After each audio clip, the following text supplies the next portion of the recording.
ముందు వచ్చి అంటే ఈ ఎలక్షన్ ఒకటే అనుకుంటా బాగా గట్టిగా ఫైట్ ఇస్తున్నాం కాబట్టి ఉమ్మడిగా పొత్తులో భాగంగా ఒక 6 నెలల ముందు వచ్చి స్టార్ట్ చేశారు అనుకున్నాం 2 నెలలే స్టార్ట్ చేశారు. ముందంతా అది కూడా లేదు, ఏదో డబ్బులు ఇచ్చి తెచ్చుకుందామనో ఇంకోటో చేశారు.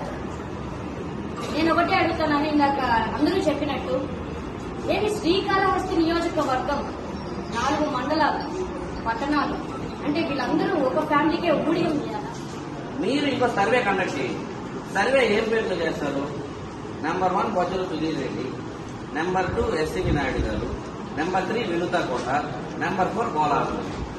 మీకు ఎవరికి ఓటు వేయాలనిపిస్తుంది? సర్వే కండక్ట్ చేయండి. ప్రజల దగ్గర సర్వే తీసుకోండి. ఎవరికి ఎక్కువ మెజారిటీ ఇస్తే వాళ్ళు నిలబెట్టండి.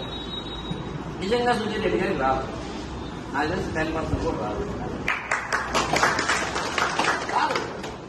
అవసరమైతే మేము ఈ నియోజకవర్గంలో ఎట్టి పరిస్థితుల్లో సైకిల్ గుర్తుకే పోటీ చేయాలని చెప్పినా కానీ అక్కడ భీమవరంలో ఏదైతే పవన్ కళ్యాణ్ గారు నిలబడే చోట తెలుగుదేశం పార్టీ ఇన్ఛార్జికి గ్లాస్ గుర్తు పైన పోటీ చేస్తున్నారో ఇక్కడ ఒకవేళ అవసరమైతే జనసేన తెలుగుదేశం పార్టీ కార్యకర్తలందరూ ఓటు ట్రాన్స్ఫర్ అవ్వాలి, ఇక్కడ వినుతకిస్తే మనం గెలుస్తామని సాధిస్తామని నిర్ణయం తీసుకుంటే మేము సైకిల్ గుర్తు పైన పోటీ చేసి ఈ నియోజకవర్గ ప్రజల కోసం మా నిర్ణయం తీసుకోవడానికి కూడా మేము రెడీగా ఉన్నామని మీ అందరికీ చెప్పాం. ఎవరికైనా ఇవ్వాలి. అధిష్టానం ఒంటెద్దు కోపడికి వెళ్తే మేము వ్యక్తిగతంగా నిలబడడానికి కూడా మేము వెనకాడడం. అప్పుడు మీ అందరి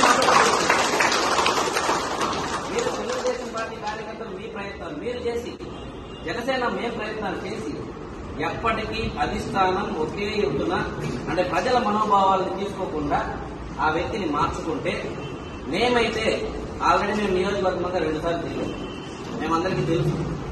మేము ఇండిపెండెంట్ గా అయినా వేసి పవన్ కళ్యాణ్ గారి ఫోటో పెట్టుకొని ప్రతి గ్రామంలో తిరిగి ఈ నియోజకవర్గంలో గెలిచి అధిష్టానం నిర్ణయం కరెక్ట్ కాదు, ప్రజలే గెలుస్తున్నారనే ఒక బలమైన సందేశం ఇవ్వడానికి కూడా మేము వెనకాడు.